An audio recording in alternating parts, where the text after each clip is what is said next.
Welcome back to another episode of Pulpit to the Pew. I am your host, Brother Shawn Brumfield, and here we are bringing you another great episode. And I've got Brother Jonathon Mitchell with me. How's it going, everybody? And Brother Jared Carlisle. What's up? How's it going, guys? Going good. Going real good. I got me a fidget toy, and I'm ready to record. Are we that boring? No, my problem is I tend to talk with my hands, and now that we're on video, my hands go in other people's shots, and I can't do that, so I got to keep my hands busy. Hey, man, you can't discount the usefulness of a fidget toy. It keeps me calm, too. So, Oh, I'm not discounting that. I'm just saying, are we that boring? You got to play with something, you know? ADD. Oh. ADD. We like to add. I like to do it at work. Like if I'm trying to get a task done, or if I'm really focused on something, my wife has this never-ending like cube. It's like it starts out as a cube, then it pulls out to a 2x4 like plank, and then it like just keeps folding inside of itself. You know what's one of my favorite fidget toys? Pulpits. Like the rubber poppets? Yes. And the great thing about having two little kids, they're everywhere. There's an endless supply of them. And they are fun. I enjoy. And eventually they get bored of them, right?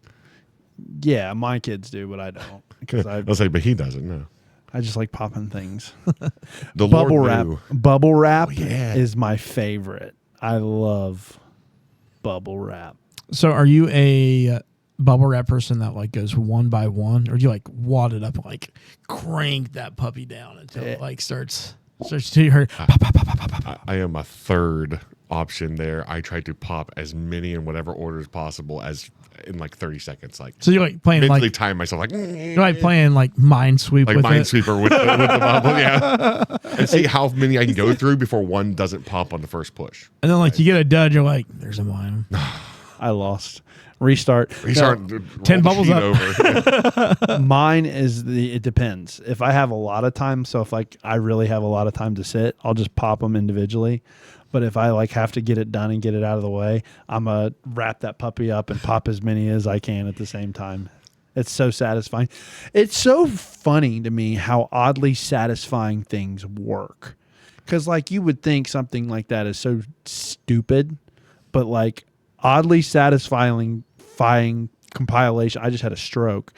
Oddly satisfying compilations are like some of my favorite little like short clips to watch, like seeing a knife perfectly cut things or colors. Like, Is it meat or is it cake? No. The magic sand cuts where they cut through the magic sand and it just slowly slides over. Oh, I think it's amazing. You have to have something visual to like grab your attention. Because like I'll be like scrolling through like Facebook or something. And it'll be like a podcast talking or something, but in the background they'll have like just like carpet cleaning. Like, dude, something about carpet cleaning videos. where they spray Like it. it's like, first off, who has this dirty of a carpet? Like they For come real. in, they've got 2 inches of mud on there, scraping it off. They're like, somebody paid me $2,000 to clean this carpet. You're like, really? or like That the guy don't lawn, have a I house. could do Yeah. or the lawn mowing guys. Like I was driving in the neighborhood and saw this old lady's yard, and I took care of it. And in the background, just him taking care of the yard. It's like I don't really care that you're taking care of this person's yard, but it looks so good what you're doing. I'm enjoying it. I like that you did that row 10 times just to mulch it up.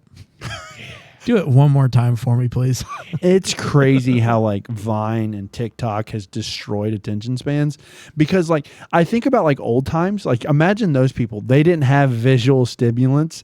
They just kind of were there. Like there was no like TV or internet or smartphones, like Little House on the Prairie style. They just sat and talked to each other. So hold on. Wait. So, like for us, like you sit down and you say, I'm going to do 10 minutes of phone time or whatever.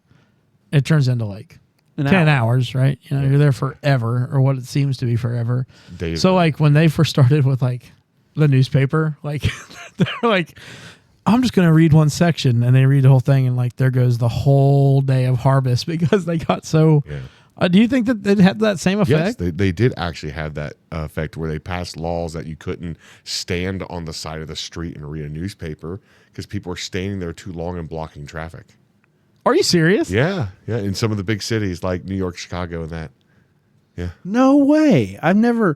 We cover a lot of dumb laws, And I've never walked we've with never them. seen You've that never one. heard of okay. So it wasn't long lasting law because it was just like brief. It was more like a city statute, like, hey, don't do this. You know, like you're gonna get hit by a car or a carriage or something. How many Don't just people- stand there. How many people had to get hit by a carriage before? Well, you can see like old flash photography, like with the pans and everything, of whole streets where people are just sitting there in the road reading a newspaper because some event happened and they're just all sitting there. They stopped what they're doing to read this newspaper. Newspapers, the first social media. That's kind of crazy. Now, listen, I know you said vines and everything ruin our attention span, but like growing up, going on a road trip, that passenger window was like a vine to me because it was like little micro scenes as you're going by. It depends on where you were going. Yeah, if you're out in the country, there's a lot more, but you see just random I think things if out you're in the trees. country, there's nothing. If you're driving 71 or 70 somewhere, that's gonna be the most boring that's drive true, of yeah. your life. It's just flat cornfield. Oh, look, corn. Soy. Corn. Soy. Oh, one hill. Oh, it's a plant again. Okay. Dead deer. I see a dead deer. 75 though is seen. How many flies are on it? My favorite drive is to Tennessee. I love driving to Tennessee, driving through the mountains. That is so much fun. Going through Jellicoe and all that. Yeah, those scenic routes and stuff like that. Those are fun. I like driving out there in the fall time when the leaves have all just changed and you're on the mountainside and then all that orange and that brown, like just light the hills on fire, literally. I mean, just it's gorgeous. I love the fall and I love the weather we're having right now. Yes. This was made for me. I love this. I think I almost woke up with pneumonia the other day. No way. Dude, Really? I woke up freezing in my house. Did you? Wow. I woke up, was like, But you ever like get up to go to the restroom in the middle of the night and like you leave those warm covers and like halfway through your walk back there, you like get those like insane chills. Like you're just like, you know, I get that every day because Mariah keeps the house so stinking cold. I constantly state of freezing. A lot of times I don't get out of bed. I'm just like, it'll hold. The anchor will hold. The anchor will hold. I get out and like mostly it's like right before I'm sick. Like if like you know you're gonna get like the flu or something when you wake up. You're that cold. See, Elena keeps the house on like 71 or 72. So like I'm never cold. I'm always hot. Because 72 for me is hot.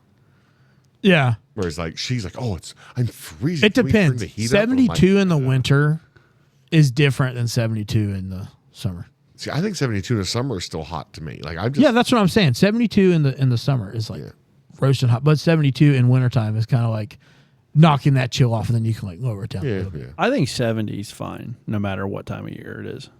That temperature feels fine. During the winter, we fluctuate between 68 and 70, depending on how severe the cold is. Like if it gets to like really high wind below zero, then we're going to turn to 70. I just went up into my attic, and I have maybe 2 inches of insulation up in my attic. So like all winter long, it's like 76. The thermostat like keep it warm in the house. So we've never had problems keeping the house like really warm in the winter, and we never understood why. We thought maybe just insulation was really good. We just had our like our roof inspected because we have like a leak in the kitchen, and the dude went up in our attic and he's like, I can't see where this pipe is that's leaking, even though we can see it from your kitchen.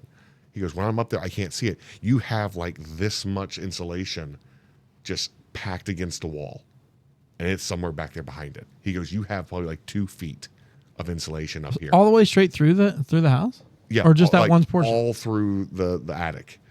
And he's Dude, like, that's really good insulation. right. And he goes, but then he's like pouring with sweat. Whereas he climbed up on the roof, he was fine, no sweat, nothing. You know, climbed up in that hole where the leak was at, no sweat, nothing. Got up in there for like 5 minutes, came down, and he goes, that was the muggiest attic I've ever been in. That is the most humid place I've ever been. He goes, you need to get that vented bad. Wow. Yeah, he was, yeah. Maybe that's where your moisture was coming from. No, I found the leak. There's a vent pipe going up through the roof, and the threading of it's getting saturated with water when it rains really heavy, and it's just seeping water through. So, yeah, it's why it only happens every now and again.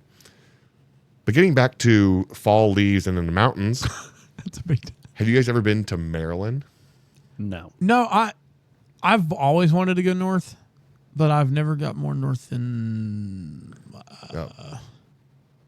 East? It's north. It's northeast. Northeast, yeah. Okay, I was confused. Yeah, it's northeast. It's up by Maine. Yeah. That's north. All those little states along the eastern seaboard, I don't know any. I know that's like Massachusetts, Rhode Island, Maryland, like all the I don't know where Maryland's not. It's not a small state. No. I mean, it's smaller, but it's not like Connecticut or Massachusetts. Like it's a fairly good sized state. But we went to Gettysburg for our honeymoon, 10 years ago tomorrow. Something saved. I don't want to lose it. Oh, sorry. But I will look it up for you. Thank you. We came back through Maryland and we topped out on the top of this mountain, and it was like the world opened up for us. And it was in the middle of October, and all the leaves at that time that year had already changed, and it was just like a quilted blanket. I'm sorry, are you saying the Earth is flat? Yes. I'm gonna have to cut this in there, but yeah. I guess it's not north. It's straight east. I thought it was up there by Maine, but it's not as small as those other ones. It's weird shaped. Okay. Yeah, it is weird shaped. I'm gonna have to do a little pop up on the screen here. I think the Earth is flat. In places. You've been out west. If you've been to Nebraska or the Iowa, Earth is a polygon. It's just flat. So I didn't mean to cut off your story, by the way. That's fine. He totally meant to cut off your story. No, I told my bit. It was like a blanket, like a quilted blanket of like the fall colors: red, yellow, brown. Leaves aren't as soft as they depict in books. I said like. Yeah. No, like like when you're a kid, or like even in cartoons, they're like, "Oh, Dad, let's do this gigantic leaf pile," and then you do the leaf pile, and then you're just like, maybe it's because I've always been a bigger kind of guy, run and jump, and as you're coming down, the leaves just kind of disappear. They're just like, that little billow. Well, for me, it's more like a mushroom cloud when I get down there. It's like, you want to know something funny that I do with leaf piles, and it cracks Mariah up, but it also cracks me up. But I know it probably makes people mad. I'm about to make people mad telling you that I do this. The leaf piles that are on the curve, I'll constantly drive my car through just to. Yeah. Not your leaves, but your but your neighbor's leaves. Yes. Or just someone in town, anyone in town. But guess what? If you do it to me, it's not going to bother me because it's like I kind of probably deserve that. But yeah, I'll be going through rake my leaves anyways. There's no trees in my area near me, so I don't have to rake. It's great. And if there are leaves that come from wait, why do you put them on the side of the street? Because the leaves, the leaf. So Huber, where I live, they do leaf pickups where if you rake all of them to the side of the house, like to the front, like on that curve where you've been to my house, that curve, it's like a street sweeper. They come, suck up all your leaves and leave. They have that vacuum thing, like a leaf and leaf, a tree and leaf. It's like a fall. It's like a leaf and never mind. Womp, womp, womp. That would have been a perfect time for this. Yeah, it would have been, but I turned off my phone, so I don't know exactly where that sad one is. But no, like I love. Oh wait, I found it. Right. Yeah, there you go. The fall is definitely my favorite time of year. So this time of year. Oh, dude, me too. Straight up. My favorite. I love Thanksgiving too. It's one of my favorite holidays. Even though if you came to my house right now, I'm surprised you haven't made fun of me yet. I was going to be a good friend and support you. Thank you. Never mind, then I won't. I have my. You've already let the cat out of the bag. I mean, I think most of our listeners could probably go back a year. And see. Oh, wow. That's crazy. Yeah. It's almost been a year. That's crazy. We're a month away from a year, but they could go back a year and listen to how early your trees get put up. Well, it was up in September, so it's even earlier. To be fair, I heard you bought the tree in September. Yeah. So basically, my wife, what is it called? What are they called? It's the tree that has the white on it. Oh, flocked? The flocked. Yeah. My wife has wanted a flocked Christmas tree. It's like, is that what that's called? My wife I thought it was has beating wanted people. My wife has wanted one of those trees for several years now, and Facebook Marketplace, they're listening. So she was talking about it, and then she got on Marketplace, and there was The marketplace god that shined down. and it was a We're deal. not polytheistic. No. The problem is once she got It's it, one tree. I told her. The funny thing is, this is what I said. Look, I said, Brown Mariah will buy the tree, but let's wait till November 1st. Which, if you guys go back a year, That's what you said. Yeah, but the problem we bought it. It sat in the van, and I never took it up to the attic where my trees are kept. So it was temptation. And I went to go play golf one day, and she literally said, "While you're playing golf, can I put up the tree?" And I'm like, "It's not worth it. Just go ahead and do it." And now, if you come to my house, it's funny because she also has fall decor. So there's orange like things, but also there is a Christmas tree. There's a Christmas tree. Both of them. There's a little mini 4-foot one that's Both of them? I didn't know there was two. so Oh. they're both flocked. One's a little 4-foot tall one, and then there you have the main one, and it's very funny. But to be honest, it's nice. I just don't like that it's lit up at night because sometimes I go through the house and I like to have the house completely pitch black. But It's like, there's an alien in my house. the beacon of light of Christmas is there, and I'm like, Bigfoot's in my house. All the lights on. and I had a realization like it's October 1st and my Christmas tree is up. So, but it's sometimes it wasn't worth the fight. It wasn't worth the bickering and back and forth, and it made my wife happy. So you know what? I said, "You can do it, honey. Go ahead." And it worked out. So it's actually pretty. I like it too. She got new bulbs and all that. So Why are you applauding? Real man. It's okay, honey. Go ahead. Happy wife, happy life. But yeah, so it's Christmas at my house, but even though I love the fall. Merry Christmas. I think you took us down a trail that nobody was ready for. They're going to be listening to be like, what is up with this man? Why are we already on Thanksgiving? Yeah, you're like, And Christmas. is she playing Christmas music yet? No. That won't happen until after Thanksgiving. Usually. Because Yeah. 93.3 starts playing music. You know what's going to be on the day after Halloween, they start playing music. Yeah. I can't wait till it's like December 1st and she looks at me and says, "You know what? I'm kind of tired of having the tree up. Can we take it down?" And I'm like, "It's December 1st. What do you mean?" Will she really do that? She gets tired of it quick, which is the funniest part of the whole thing. Because last year we were like, "We're going to do it this," and then she's like, by the time Christmas rolls around, she's like, "I really wish I wouldn't have put it up so early because I just want it down." And I'm like, "Well, you got to wait." And I want to keep it up. So let me ask you, I think I've asked this question, but I don't think I've got your opinion on it. I think I know yours, but you can refresh my memory. I like to keep a Christmas tree up until January 1st. Mariah's like December 26th at 12:01, take the whole thing down. The longest I think we've ever kept a Christmas tree up was till February. I love my Christmas tree. I don't want it up. Wait. Was it you loved it or you didn't want to put it up? I loved it. Okay. Because the only reason mine would be up that late is because I didn't want to mess with it. Yeah, right. That would be mine too. Yeah. So I love the Christmas spirit so much. I don't want it to go away. Mm-hmm. And while it still feels Christmassy outside, like snowy, cold, everything, I want there to still be like that symbol of Christmas. That spirit of it still there. That's so heartwarming. And like I don't want Especially ever when since the I was weather's a kid, cold. I didn't want to. So it's like, That was so nice. Yeah, I don't like. And Elena You really are a teddy bear. no, I am not ready for Christmas yet. So let's come back to fall and reality here.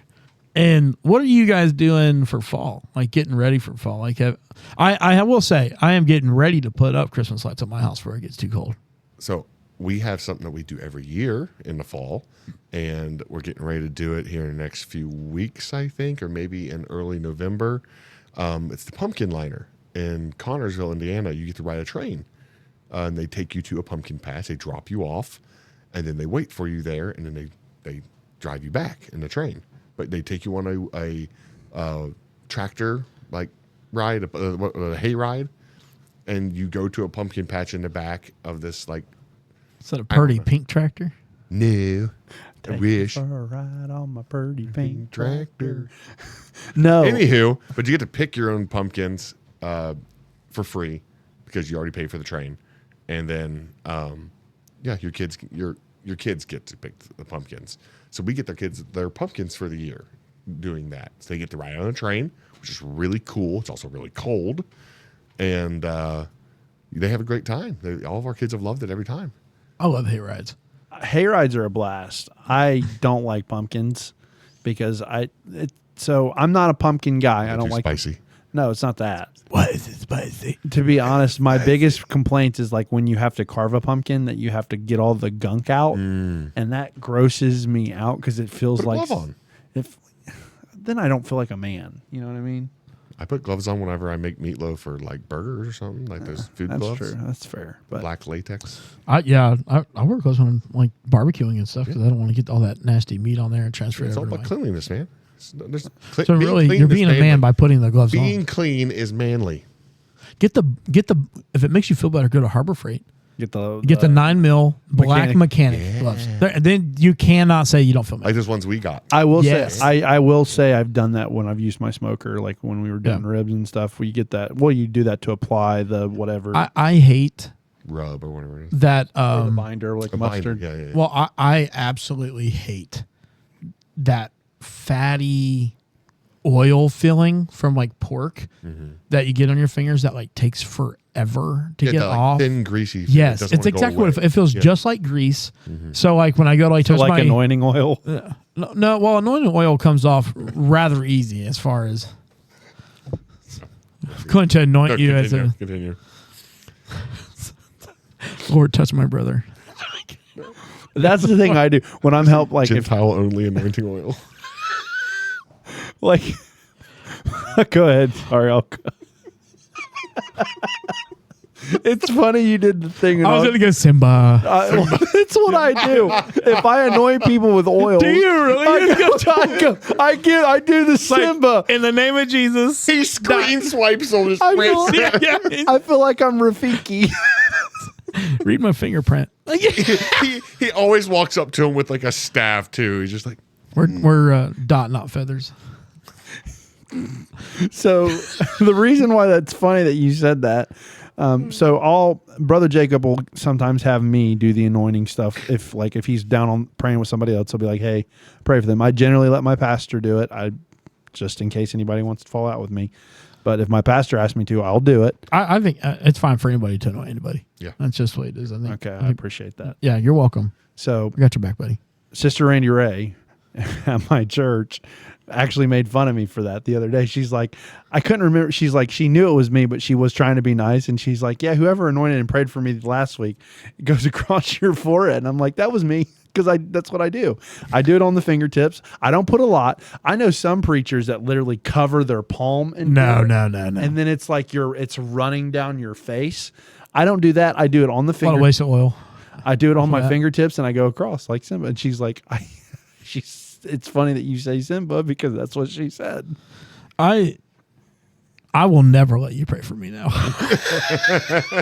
I'll pray beside you. It'll be on your back. Put some volume in between your shoulders. And then